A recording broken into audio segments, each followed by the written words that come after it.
നമുക്ക് ഒരുപാട് ക്ലയൻസ് ഉണ്ട്. അവർക്ക് ചില ആൾക്കാർക്കൊക്കെ 5-6 ബിസിനസ്സുകളൊക്കെ റൺ ചെയ്യുന്ന ആൾക്കാരാണ്. പക്ഷെ അവരുടെ എപ്പോഴും ഉള്ള ഒരു കംപ്ലൈന്റ് ആണ് അവർക്ക് ക്യാഷ് ഫ്ലോ ഷോർട്ടേജ് ഉണ്ട് എന്നുള്ളത്. ഇതിന്റെ മെയിൻ റീസൺസ് എന്തൊക്കെയാ? 4 കോമൺ റീസൺ ഞാൻ പറഞ്ഞുതരാം ക്യാഷ് ഫ്ലോ ഷോർട്ടേജ്. ഓക്കെ. ഒന്ന്, account receivable management. Account receivable നമ്മൾ പ്രോപ്പറായിട്ട് മാനേജ് ചെയ്യണം. അതായത് കസ്റ്റമേഴ്സിനോട് സ്ട്രിക്റ്റ് പോളിസീസ് ഉണ്ടാക്കണം. നമ്മൾ പ്രോപ്പറായിട്ട് നമ്മൾ പറഞ്ഞ ടേംസിൽ കസ്റ്റമർ പേയ്മെന്റ് ചെയ്യേണ്ടത് നമ്മൾ മേക്ക് ഷുവർ ചെയ്യണം. അതിന് പ്രോപ്പറായിട്ട് മാനേജ് ചെയ്യണം. അത് ഒന്നാമത്തെ.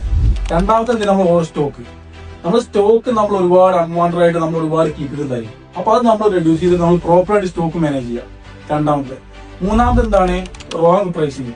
നമ്മൾ ബിസിനസ് ചെയ്യുന്ന പ്രോഫിറ്റിന് വേണ്ടിയാണ്. അപ്പൊ നമ്മൾ മാർജിൻ ഇട്ടിട്ട് മാത്രം നമ്മൾ എല്ലാ അഡ്മിൻ എക്സ്പെൻസ് നമ്മൾ കോസ്റ്റും എല്ലാം കവർ ചെയ്യാനുള്ള മാർജിൻ ഇട്ടിട്ട് മാത്രം നമ്മൾ എന്ത് ചെയ്യുക? നമ്മൾ പ്രൈസ് ചെയ്യുക. അപ്പൊ അത് മൂന്നാമത്തെ. നാലാമത്തെ എന്താണ്? Unplanned expenses. അതായത് നമ്മളിപ്പോ ഒരു ബിസിനസ്സിൽ അത്യാവശ്യം ബിസിനസ് ജനറേറ്റ് ആകുമ്പോൾ ഓണേഴ്സ് ആണെങ്കിലും മാനേജ്മെന്റ് ആണെങ്കിലും ജസ്റ്റ് പ്ലാനിങ് ഇല്ലാണ്ട് ഒരുപാട് സ്പെൻഡ് ചെയ്യും.